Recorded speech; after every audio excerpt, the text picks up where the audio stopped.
Stamford Bridge'de kılıçlar sustuğunda yerdeki çamur Viking kanıyla kızıla boyanmıştı. Harold Hardrada ölmüş. Viking çağı bu nehir kenarında son bulmuştu. Harold Godwinson imkansızı başarmıştı. Ama kader ona dinlenmek için tek bir gece bile vermedi. Kuzeyin soğuk rüzgarları zafer şarkıları taşırken güneyden başka bir fırtınanın haberi geldi. Normanlar burada.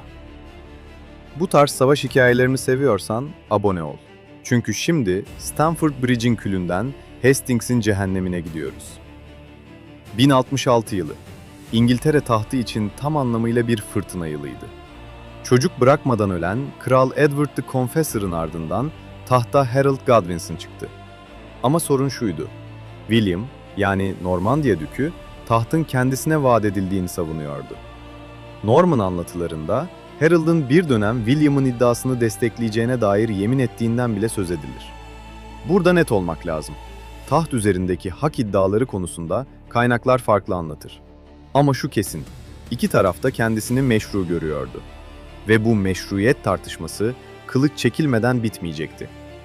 William bu işi sözle değil, orduyla çözmeye karar verdi. Kıta Avrupa'sında ciddi bir kuvvet topladı. Ordu büyüklüğü için farklı rakamlar verilir. Tahminler değişir. Ama çoğu anlatım birkaç bin kişilik iyi donatılmış bir kuvvetten bahseder. Norman ordusunun en büyük avantajı şuydu: karma bir yapı. Okçular vardı, piyadeler vardı ve en önemlisi ağır süvari vardı. Yani zırhlı atlılar. İngiliz ordusu ise daha çok piyade ağırlıklıydı. Seçkin Housecar birlikleri güçlüydü. İngilizlerin savaş alanındaki temel gücü ise şuydu: savunmada kurdukları o meşhur duvar. Kalkanlar omuz omuza gelir, hat kilitlenir, yerinden kolay kolay sökülmezdi. Üstelik Harold Hastings'e dinç gelmedi. Bundan sadece haftalar önce kuzeyde Stamford Bridge'de Norveç kralı Harald Hardrada'yı yenmişti. Ardından güneyden William'ın kıyıya çıktığı haberi geldi. Harold'un güneye inişinin ayrıntıları tartışılır. Ama tartışılmayan şey şu: İngiliz kralı çok kısa süre içinde iki büyük krizle yüzleşmek zorunda kaldı. Gerilim tam burada başlıyor.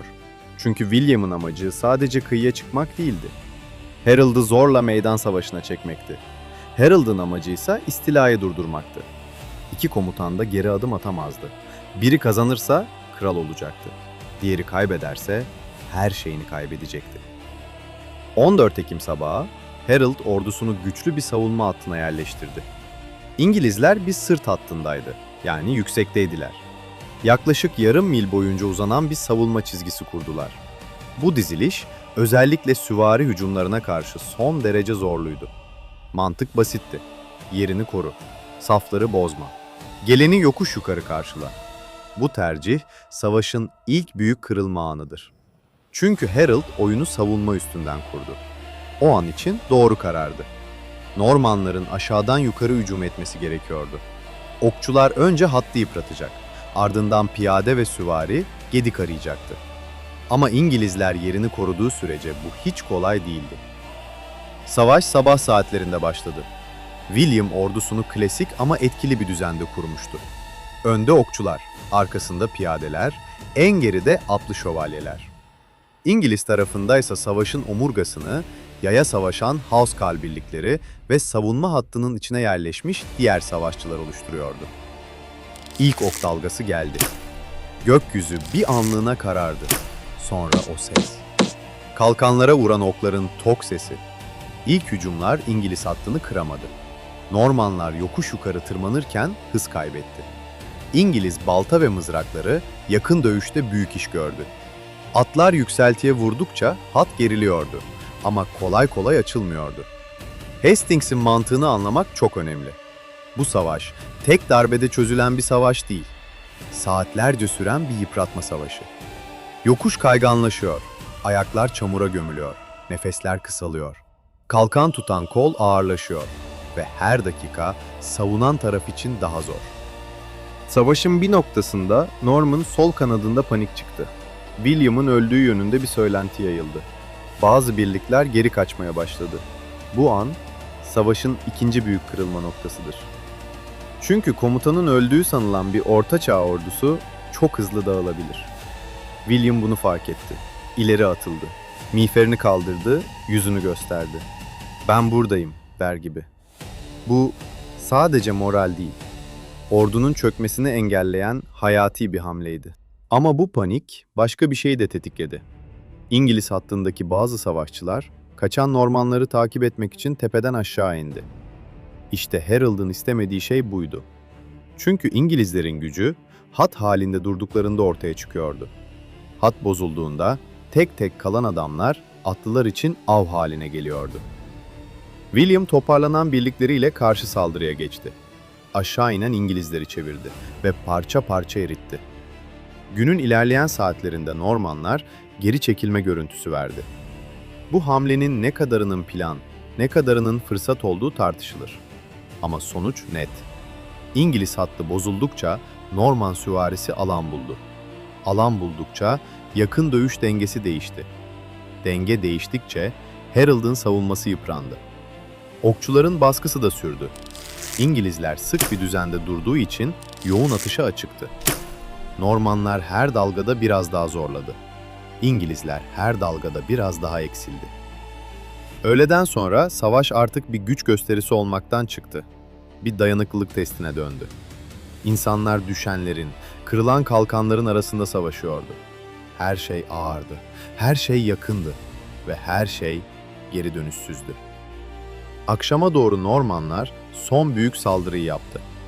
O ana kadar Harold'un kardeşleri ve birçok İngiliz komutanının ölmüş olması muhtemeldi. Ve sonunda savaşın en meşhur anı geldi. Harold öldü. Peki nasıl? İşte burası tarihin en ünlü tartışmalı sahnelerinden biri. Popüler anlatıda Harold'un gözüne ok saplanır. Bayeux duvar halısında buna benzetilen bir sahne vardır. Ama başka anlatılarda Harold'un yakın dövüşte öldürüldüğü söylenir. Zamanla bu anlatılar birbirine karışmış gibidir. En güvenli cümle şu: Harold'un ölüm şekli kesin değildir. Ok sahnesi çok ünlüdür ama mutlak gerçek diye sunmak doğru olmaz. Kral düşünce savaş fiilen bitti. İngiliz ordusu sadece adam kaybetmedi, merkezini kaybetti. Liderlik çöktü, umut dağıldı. Akşam karanlığı inerken İngiliz hattı kırıldı. Geri çekilme kaçışa dönüştü. Hastings 1 saat içinde kopan bir savaş değildi. Neredeyse bütün gün sürdü ve son ana kadar belirsiz kaldı. Hastings'in sonucu yalnızca Harold'un ölümü değildi. Bu savaş Norman fethinin kapısını açtı. William hemen ertesi gün kral olmadı. Ama zaferden sonra Londra'ya yürüdü ve 25 Aralık 1066'da taç giydi. Böylece İngiltere'de Norman dönemi başladı. Sonrası daha da büyük. İngiltere'nin aristokrasisi büyük ölçüde değişti. Üst düzey soyluların yerini Norman kökenli elitler aldı. Yönetim dili ve resmi kayıt düzeni dönüşmeye başladı. Latin ve ardından Anglo-Norman etkisi güç kazandı. Hukuk, toprak sistemi, idari yapı, kale mimarisi, hatta gündelik dilin kelime hazinesi bile uzun vadede bu fetihten etkilendi. Kısacası Hastings sadece bir savaş değil, İngiltere'nin yeniden biçimlenmesiydi. Harold 1066'da iki krizi çok kısa sürede yönetmek zorunda kaldı. Bedelle burada çıktı. Hastings bize şunu gösteriyor: bazen bir savaş yalnızca toprak kazandırmaz, bir milletin hafızasını da yeniden yazar. 14 Ekim 1066'da çöken şey sadece bir savunma hattı değildi.